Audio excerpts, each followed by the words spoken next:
आज दिदी बहिनी रानीवनतिर इभिनिङ वक रानीवनतिर हिँड्ने भनेको थुप्रै वर्ष भयो दिदी बहिनीको टाइमिङ नमिलेर आउन त हामी 5 जना दिदी बहिनी आउने कुरा थियो तर आउन अहिले 5 वर्षमै बल्ल बल्ल दिदी बहिनी 2 जना भेट भयो अब 5 जना भेट्न त अझै कति वर्ष लाग्छ है डोन्ट नो आज अचानक दिदी बहिनी भेट भएर ल त नि रानीवनतिर फ्रेस एनर्जी लिउँ भनेर आएको अलिकति थोरै हिँडेको अनि थोरै हिँड्ने बित्तिकै रेस्ट गर्नलाई बसेको भिडियो बनाउन हामी बसेको हिँड्ने बानी बसी अलिकति हिँड्दा नि पसिना आयो अनि यहाँ चराचुरुङ्गीहरूको कस्तो मिठो ध्वनि आइरहेको छ है अनि वातावरण पनि अब शीतल भएको छ कोइली हो यो कराएको ढुङ्गामा बसेर मेडिटेसनै गरौँ कि जस्तो है कुकु कराएको के हो कोइली हो यो होला नि जङ्गलमा त कोइली होला अरू के होला सम्पूर्ण चराचुरुङ्गीको आवाज पनि हामीले फेरि नचिन्ने है राम्रो छ यस्तो हरियाली नेपालको वन हरियो धन ब्युटिफुल हरियो वन नेपालको धन रानीवन बुझिहाल्छ नि स्मार्ट भ्युअर्सहरू यो अर्ग्यानिक हो नि त नो एडिटिङ नो स्क्रिप्ट जस्ताको त्यस्तै अन द स्पोट त्यस्तो खालको हो के अरू मच्छरले पो टोक्यो नि त मलाई त हेर्नुहोस् हेर्नुहोस् त्यहाँ मच्छर मतलबै गर्दिन मलाई त फेरि मच्छरले धेरै माया गर्छ क्या ल हिँडौँ माया त गर्छ तर मैले मेरो शरीरले रिएक्सन गर्दैन मेरो त खुट्टैभरि मच्छरले टोक्यो नि त यस्तो पो भयो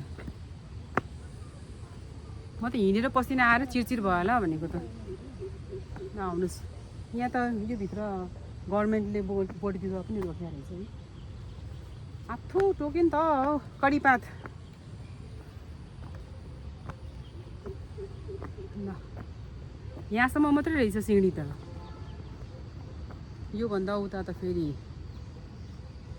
ह्यान्डमेड सिँढी रहेछ यस्तो खालको रहेछ रानीवन आउनु न हाम्रो दिदी त अझै के गर्न थाल्नुभयो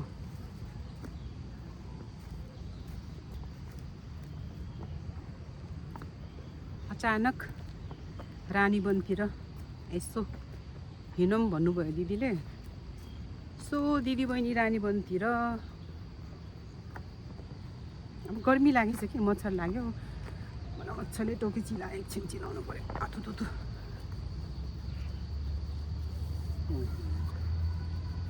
मस्किटोको दबाई लाएर पाउनु पर्ने रहेछ त्यतिको हिँड्ने भन्दा धेरै मच्छरले टोकी त्यहाँ बसेर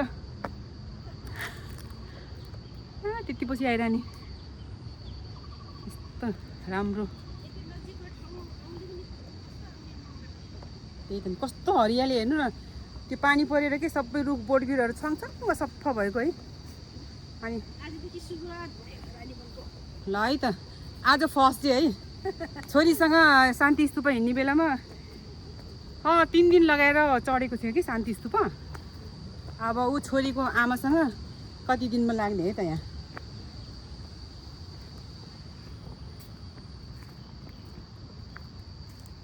हामी त यताबाट गएर उता लेक साइडबाट झरे पनि मिल्छ नि मच्छरले टोक्यो नि त प्राण लिन हुन्थ्यो ध्यान पनि गर्न हुन्थ्यो यो मच्छरले गर्दाखेरि म चाहिँ मिल्दैन होला यहाँ त यस्तो खालको फुल पनि फुलेको छ यहाँ कस्तो राम्रो है के फुल भन्छ त्यो चाहिँ यस्तो फुल पनि फुलेको छ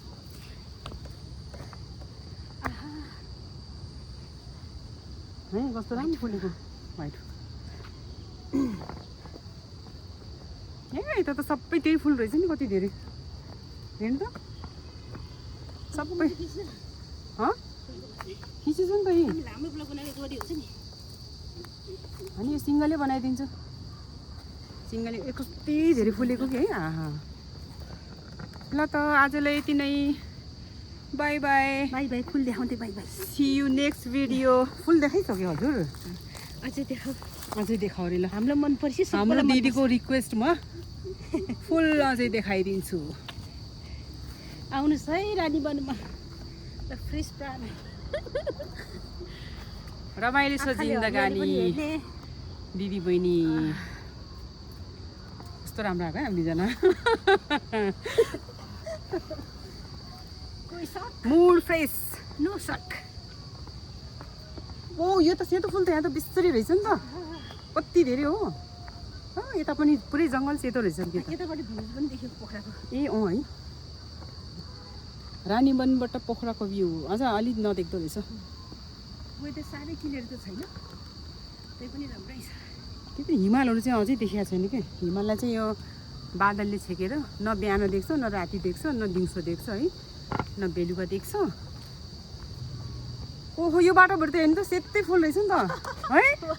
यो त कस्तो वेलकम गर्नलाई दुईपट्टि सजाएर राखे जस्तो के कति धेरै हो सेतो फुल ओ माई गड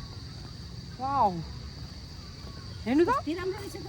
त यता यता दुईपट्टि के त्यही दिन माथिसम्म कि यो त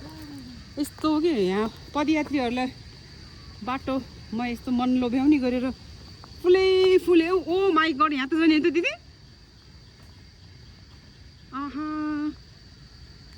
कस्तो राम्रो